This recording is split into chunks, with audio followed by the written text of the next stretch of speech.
take, for instance, these lines from his Atma Vidya, self-knowledge.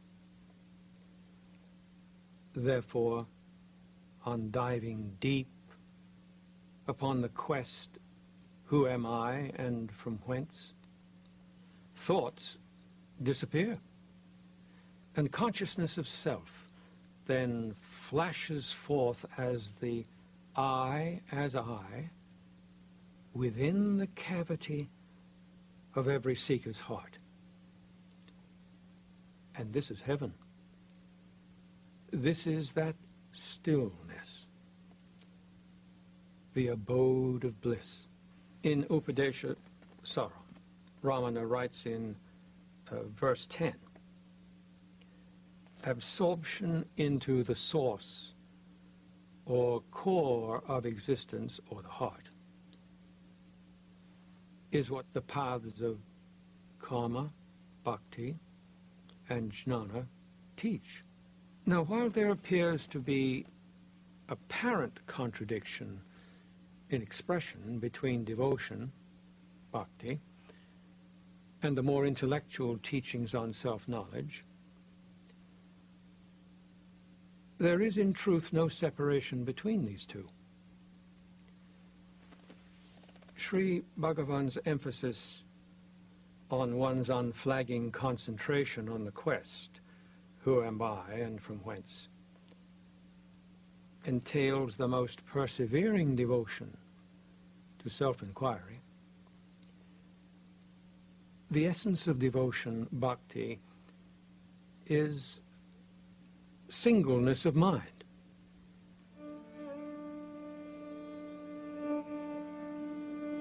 In the book Ramana Arunachala, Arthur Osborne writes, "It was the most majestic film I've ever seen, the most awe-inspiring, and yet without incident.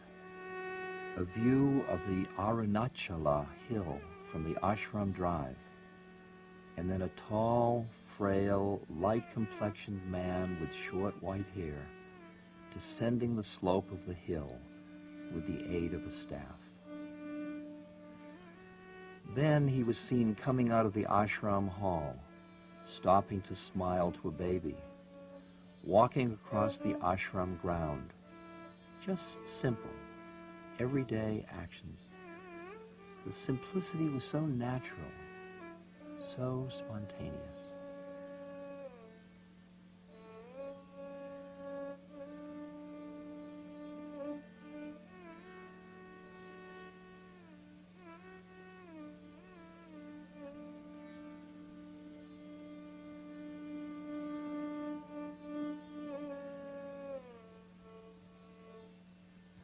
When I sat in the Maharshi's presence, I felt that I was in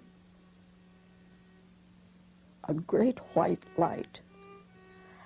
And then it seemed that within me, all these so-called problems I thought I had, they just vanish. And you went through a cleansing process, and I think to myself, what was I so concerned about? It doesn't really matter. Nothing matters, but who am I? Who is this? What is this presence, this entity, what have you call it? When I have questions, I don't ask him anything verbally because it isn't necessary. The questions that you ask are answered almost immediately, so that it's a mind-to-mind connection rather than verbal, because speech just gets in your way. And so I would feel, as the days go by, I would feel these questions being answered, and it would just be a slow cleansing of my entire being. The Western civilization is too much obsessed with doing, and less with experiencing the self. I definitely feel Bhagavan's presence now. I have 2 photographs of his in my room, and frequently our eyes meet. On the occasion of my farewell to the ashram and to him, he looked deeply and wordlessly into my eyes, and I felt that he had given me initiation. Mind is the ego, and ego also is the self. When you refer to yourself, you say I. Yeah. The self, the supreme self also is the self. Bhagavan says in his 40 verses, both for the Jnani, you understand. You understand? Jnani. The enlightened man, the liberated man. Both for him the body is there. Body is there. But for the ignorant man, body, the ego is limited to the body. The I is limited to the body. But for man of enlightenment, it is infinite. It is universal. The I, his I, is universal. Though it starts from the body.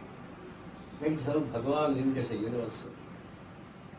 I felt some vibration in my heart, and then my doubts disappeared.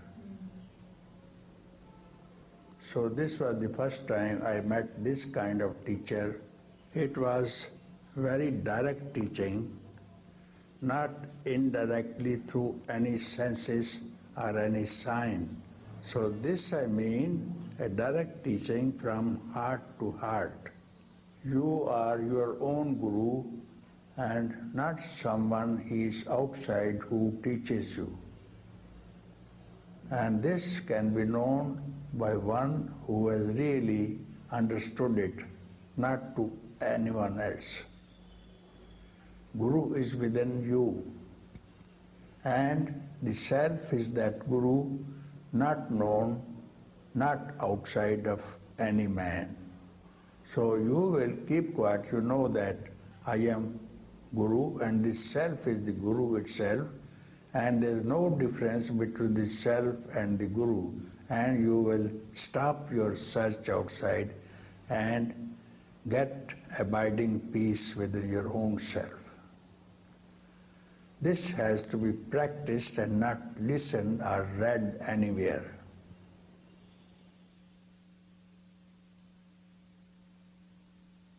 After years of living in caves upon the Arunachala hill, the Maharshi moved down to its base, near the resting place of his mother.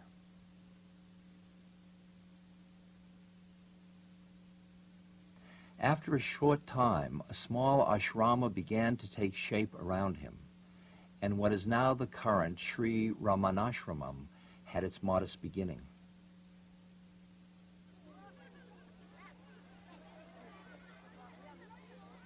Seekers from all backgrounds and religions came to be in his presence.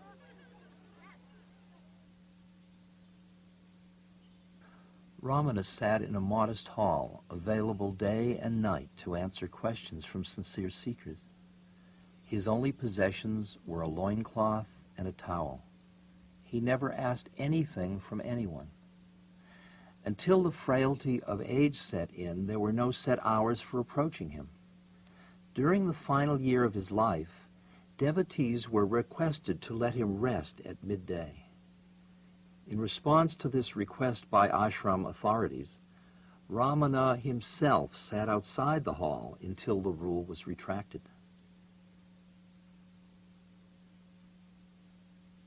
His humanity and sense of equality was universal.